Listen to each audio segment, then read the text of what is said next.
A-Level Chemistry Paper 3, 2017. Anhydrous magnesium chloride, MgCl2, can absorb water to form hydrated salt, MgCl2H2O. So that's the reaction there going ahead. It's just one reason why the enthalpy change for this reaction cannot be determined directly by calorimetry, because that reaction doesn't actually go ahead, so that's a theoretical reaction. What actually happens is when the MgCl2 is put into water, it actually dissolves. Magnesium chloride is soluble, so it actually won't form that reaction at all. It dissolves. So we have to work that out by some of the methods. We have to work that out via a mathematical method. So now what we've got is we've got the enthalpy of solution, so that's the energy released minus 155 kilojoules per mole when 1 mole of magnesium chloride is dissolved in water. And then we've worked out the same for MgCl2 4H2O, how much energy is released, its next thermic reaction, when 1 mole of this is dissolved in water. And then what we do is to draw a triangle. So we've got this reaction here, MgCl2, and 4H2O going MgCl2, 4H2O. And then if you imagine coming down here is what would happen if they dissolved in water. So if I dissolved this in water, MgCl2 in water, MgCl2 here, dissolved in water to make MgCl2 aqueous, minus 155 is the energy given out when this is dissolved in water. Similarly, the enthalpy when this is dissolved in water, MgCl2 4H2O, to make the same thing, to make the same product, is minus 139. So we've got the enthalpy change for MgCl2 dissolved in water, we've got the enthalpy change for MgCl2 4H2O dissolved in water, and they're both going to make aqueous dissolved magnesium chloride here. So now, minus 155 from here to here is minus 155 to make dissolved magnesium chloride, and then we want it to go from here to here to make the MgCl2 4H2O.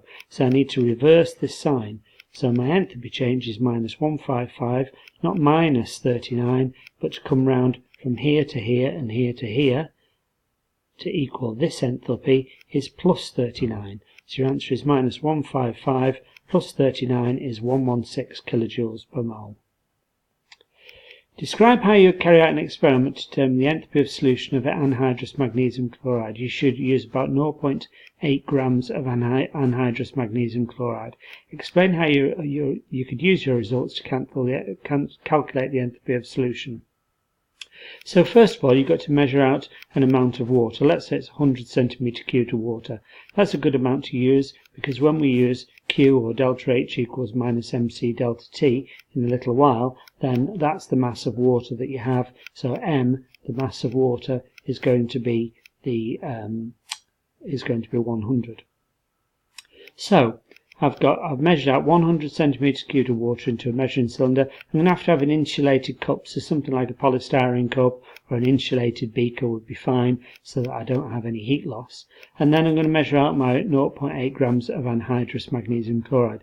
There'll be a mark for saying you weigh it out and then you put it into a weighing bottle and reweigh the weighing bottle, reweigh the container and subtract the two, so you can work out actually how much has been put in, because you might find, let's say, that only 0.7 grams is actually put in, and 0.1 gram remains in the weighing bottle. So you weigh it out into a weighing bottle, and then you add it in, and then you reweigh the weighing bottle, and by subtraction then you can work out how much you've actually added.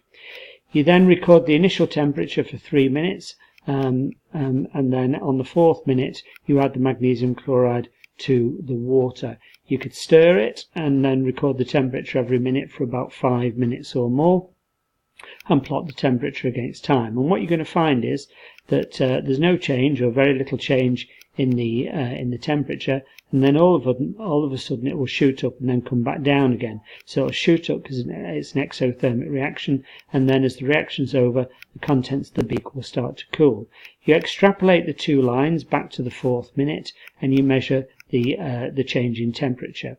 So you extrapolate the lines back to the 4th minute. That means you extend the line, so from 3 minutes you extend to 4 minutes, and you go back from 5 minutes back to 4 minutes, and you work out the temperature change that would be happening at the 4th minute.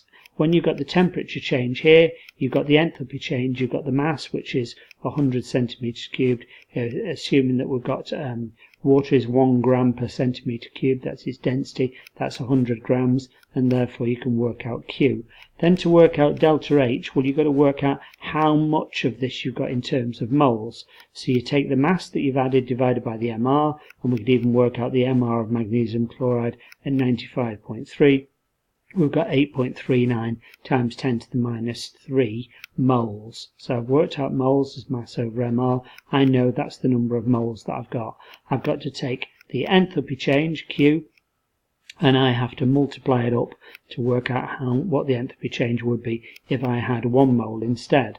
So what I do is I take 1 and divide by this number, and this is the factor that I'm scaling up by, 119.9. So I take 1, divide the number of moles that I've got into 1 divided by this number gives me the number 119.19, and therefore my enthalpy of solution, the energy produced when I dissolve 1 mole of anhydrous magnesium chloride in water, when I make a solution of it, is whatever value I had before multiplied by 119.19.